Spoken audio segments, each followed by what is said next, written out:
کہ ہم سب پاکستانی ہیں اور ہم سب کو ایک چیز سمجھنی چاہیے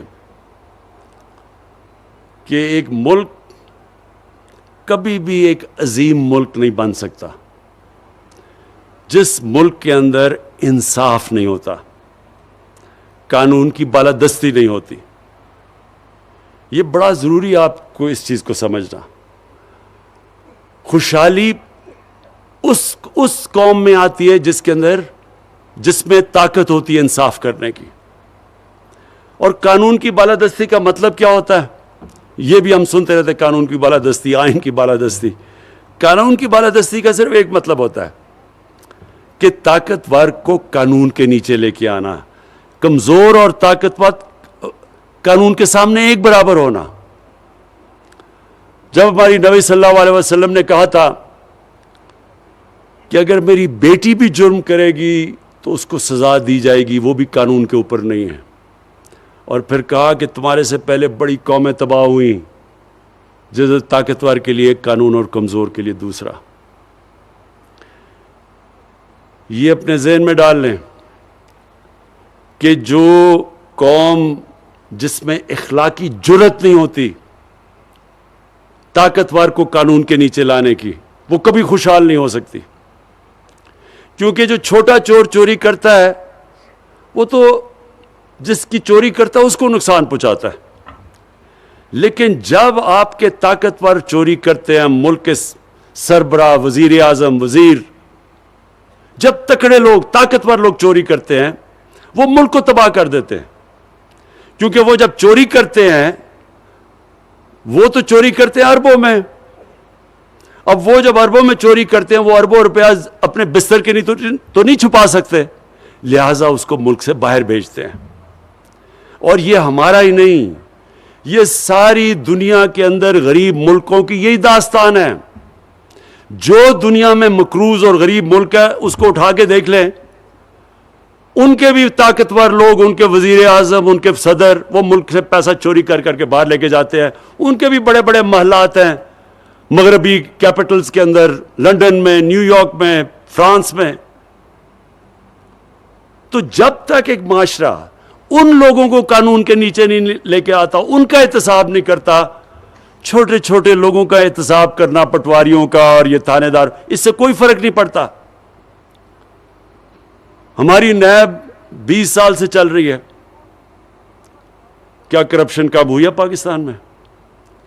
صرف اب نیب نے بڑے بڑے لوگوں کے اوپر ہاتھ ڈالا ہے، یہ صرف ہمارے دور میں، ہمارے دور سے پہلے کبھی نیب نے بڑے لوگوں کو ہاتھ نہیں ڈالا۔ اور یہ اب پاکستان کی انشاءاللہ ہماری خوشحالی کے لیے، ہمارے بچوں کے مستقبل کے لیے اب ایک ایسی سٹرگل اور جد و جہد چل رہی ہے۔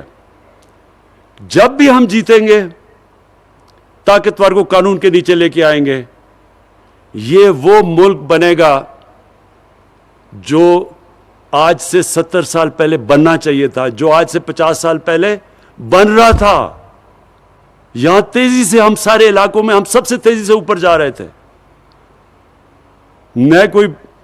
میں تو ایک ڈیموکریٹ ہوں، میں تو کبھی بھی کسی ڈکٹیٹر کی حمایت نہیں کر سکتا، لیکن مجھے افسوس سے کہنا پڑتا ہے کہ جس تیزی سے ڈیولپمنٹ پاکستان میں ہو رہی تھی، ہمیں یاد ہے وہ دن، جس تیزی سے ہمارا ملک اوپر جا رہا تھا، اور ہمارا ملک صرف اس لیے اوپر نہیں گیا کہ جو حکمران آئے انہوں نے بجائے عوام کا سوچنے کے اپنے پیسے بنانے شروع کر دیے۔ تو یہ ہے ہمارے اب سٹرگل، اور یہ ہے جد و جہد، اور قومیں اپنی آزادی، اپنی خوشحالی جد و جہد کر کے لیتی ہیں۔ کبھی بھی ہم چپ کر کے بیٹھے رہے اور سمجھیں کہ آ کے کوئی قوم آزاد ایسے تو نہیں ہوتی، آزادی کے لیے قوم لڑتی ہے، جد و جہد کرتی ہے۔ یہاں بھی ایک کرپٹ مافیا بیٹھا ہوا ہے، اس کے خلاف اس سے آزادی لینے کے لیے پوری جد و جہد ہے، اور انشاءاللہ میرا یہ ایمان ہے کہ اللہ نے میری ٹریننگ ہی کروائی ہے مقابلے کے لیے، ان چوروں کو ہرانے کے لیے، انشاءاللہ۔ وزیر اعظم پاکستان عمران خان تقریب سے خطاب کر رہے تھے. انہوں نے کہا کہ میں ہمیشہ سے یہ چاہتا تھا کہ کوئی ایسا پیکیج لے کر آئیں جو حقیقی معنوں میں گلگت بلتستان کے اس خوبصورت علاقے میں ترقی لے کر آئے, اور اسد عمر اور ان کی ٹیم کو مبارکباد پیش کرتا ہوں کہ وہ ناکافی وسائل کے باوجود ایک ایسا ترقیاتی پیکیج لے کر آئے ہیں اور اس میں انہوں نے کامیابی حاصل کی ہے. وزیر اعظم عمران خان نے آج گلگت بلتستان کے لیے تاریخی ترقیاتی پیکیج کا اعلان کیا ہے, اور اس تاریخی ترقیاتی پیکیج کے اندر گلگت بلتستان میں تعلیم اور صحت کے شعبوں کو خصوصی توجہ دی گئی ہے. اس کے علاوہ واٹر اینڈ سینیٹیشن کا پیکیج بھی شامل ہے.